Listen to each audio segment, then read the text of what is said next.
Assalamualaikum. Selamat datang kembali di channel Belajar Biologi kelas 10, 11, dan 12. Pada video kali ini masih tentang fotosintesis ya. Kita akan membahas suatu peristiwa yang disebut dengan fotorespirasi. Apa itu fotorespirasi? Mari kita lihat ya. Nah, di sini sudah ada gambar. Gambar apa ini? Ini adalah gambar epidermis ya. Kemudian ini yang hijau ini kalian ingat namanya apa? Iya, ini adalah gambar dari sel penjaga atau guard cell.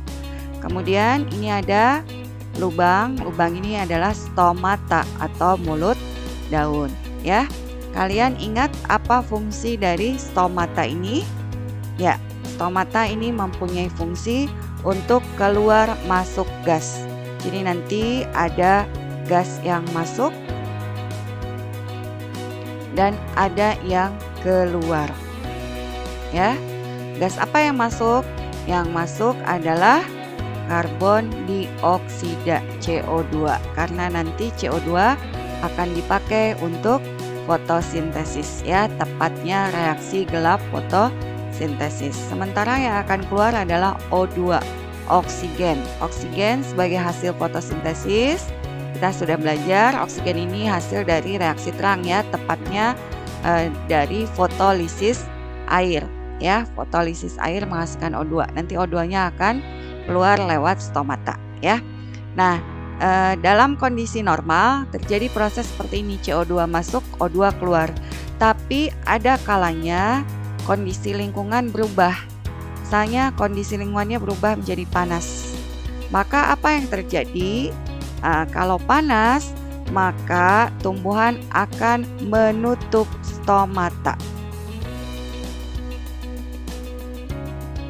Ya.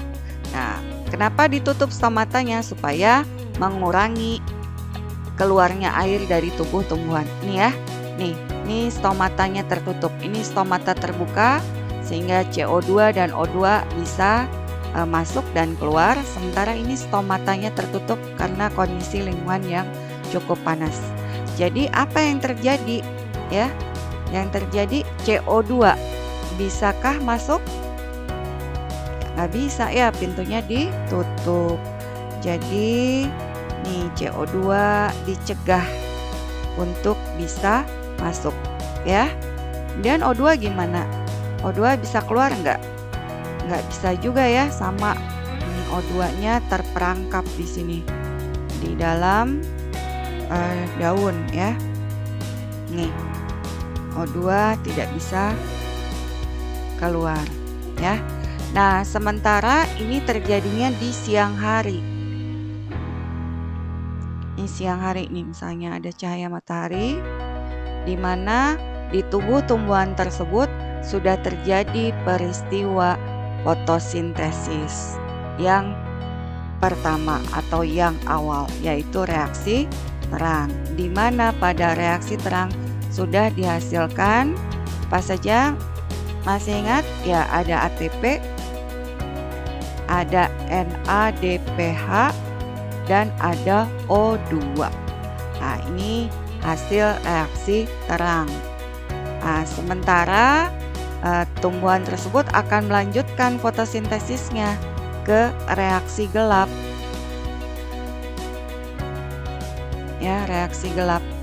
Jadi reaksi terang akan dilanjut ke reaksi gelap, di mana di reaksi gelap ini terjadi, masih ingat apa? Siklus apa namanya? Siklus Calvin.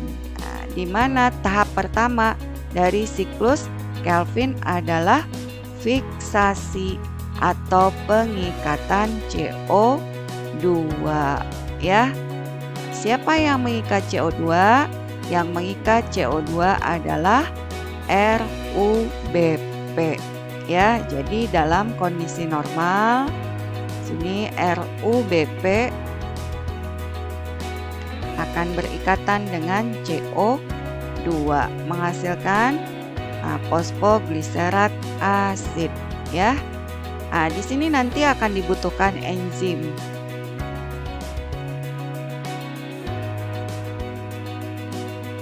Ya, nama enzimnya adalah Rubisco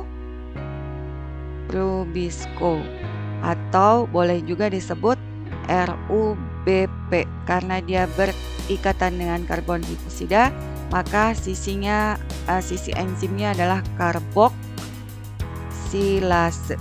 Jadi RUBP karboksilase. Ini enzim yang mengkatalis pengikatan CO2 oleh RUBP. Nah, sekarang gimana kondisinya? Kondisinya di sini di dalam tubuh tumbuhan ini tidak ada CO2-nya. CO2-nya absen. Atau kalaupun ada, kadarnya sangat sedikit sehingga tidak bisa diikat oleh RUBP. Nah, maka apa yang terjadi? Yang terjadi adalah di sini tidak ada CO2, yang ada adalah O2, ya. Bisakah RUBP tidak mengikat CO2 tapi mengikat O2? Ya, CO2 jelas tidak bisa diikat karena nggak ada, ya, atau jumlahnya sangat sedikit. Maka ternyata RUBP juga bisa berikatan dengan oksigen. Jadi RUBP ditambah O2. Ternyata nanti hasilnya suatu senyawa namanya fosfoglykolat. Ya, ini ya. Jadi RUBP mengikat O2 menghasilkan fosfoglykolat. Enzimnya gimana? Enzimnya ternyata si RUBP ini atau Rubisco ini punya dua sisi, ya. Nah, ketika CO2 tidak ada, maka dia mengaktifkan sisi yang lain, yaitu sisi oksigenase. RUBP oksigenase. Jadi ini masih enzim yang sama ya, cuma memiliki sisi aktif yang berbeda. Ya, jadi dihasilkanlah fosfoglykolat. Nah, apakah ada akibatnya terhadap tumbuhan ketika yang berikatan bukan CO2 tetapi O2, ketika yang dihasilkan bukan PGA tetapi fosfoglykolat? Ya, mari kita lihat. Nah, sebelumnya Ibu ingatkan bahwa di dalam tumbuhan ini, di dalam sel ini kan terjadinya reaksi terang, reaksi gelap di tilakoid, ini di stroma, itu di kloroplas ya. Kloroplas itu salah satu organel pada sel. Ini berarti pada palisade. Selain ada kloroplas, maka pada tubuh tumbuhan tersebut juga ada organel yang lain. Ya, apa saja organelnya? Ya, ini tadi ada kloroplas. Selain ada kloroplas, ada peroksisom dan ada mitokondria. Ya. Nah, sebelumnya Ibu balik lagi ke atas. Tadi ini kita sedang membicarakan peristiwa yaitu fotorespirasi. Jadi yang mana fotorespirasinya? Nah, ya. Fotorespirasi.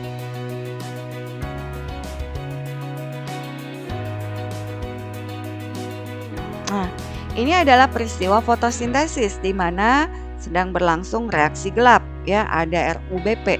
Maka disitulah kata foto diambil. Kemudian ada O2 di sini. O2 itu kita tahu dia diperlukan pada saat respirasi. Maka disebutlah istilahnya fotorespirasi. Jadi respirasi yang berlangsung pada saat fotosintesis sedang berjalan. Ya, jelas ya? Nah, nanti melibatkan 3 organel. Ada kloroplas, nih, ada peroksisom, dan ada mitokondria. Ya. Nah, balik lagi ke atas. RUBP mengikat O2, maka dihasilkanlah fosfoglykolat. Di mana itu? Di kloroplas. Kita copy ya sini. Ya. Oh.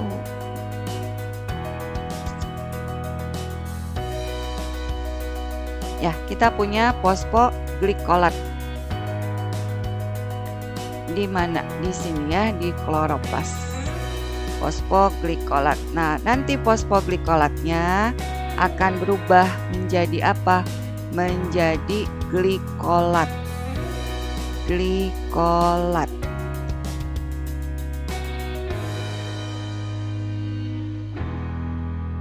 Ya, jadi fosfoglikolat berubah menjadi glikolat.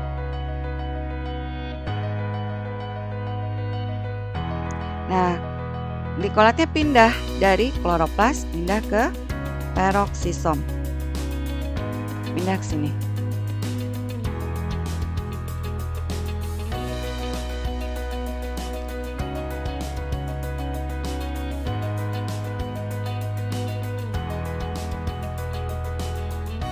Glikolat. Ya. Nah, kemudian jadi apa? Sebetulnya dari glikolat dia berubah dulu menjadi glioksilat ya, tapi kita persingkat saja. Ya, kita persingkat saja. Glikolat ini nanti akan berubah menjadi senyawa yang lain yaitu glisin. Glisin.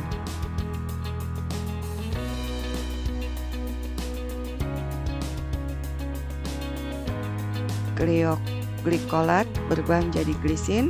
Nah, kemudian glisinnya pindah deh ke mitokondria. Ya.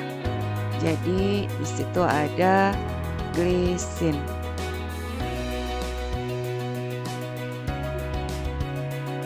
Nah, kemudian glisin di mitokondria berubah lagi menjadi senyawa yang lain.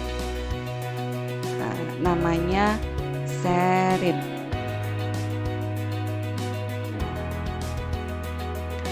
Serin terus kemana? Balik lagi dia ke peroksisom. Ini serin.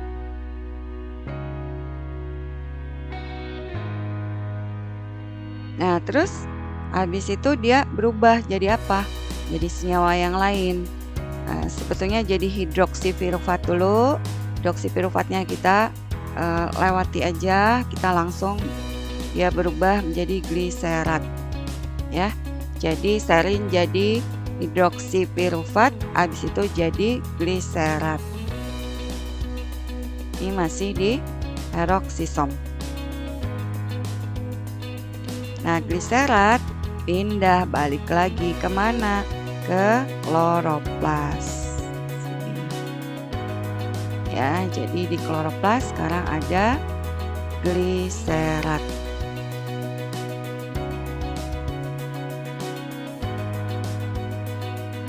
Nah, udah gliserat. Gliserat jadi apa? Gliserat selanjutnya jadi fosfogliserat ya, asam fosfogliserat PGA, fosfogliserat asid.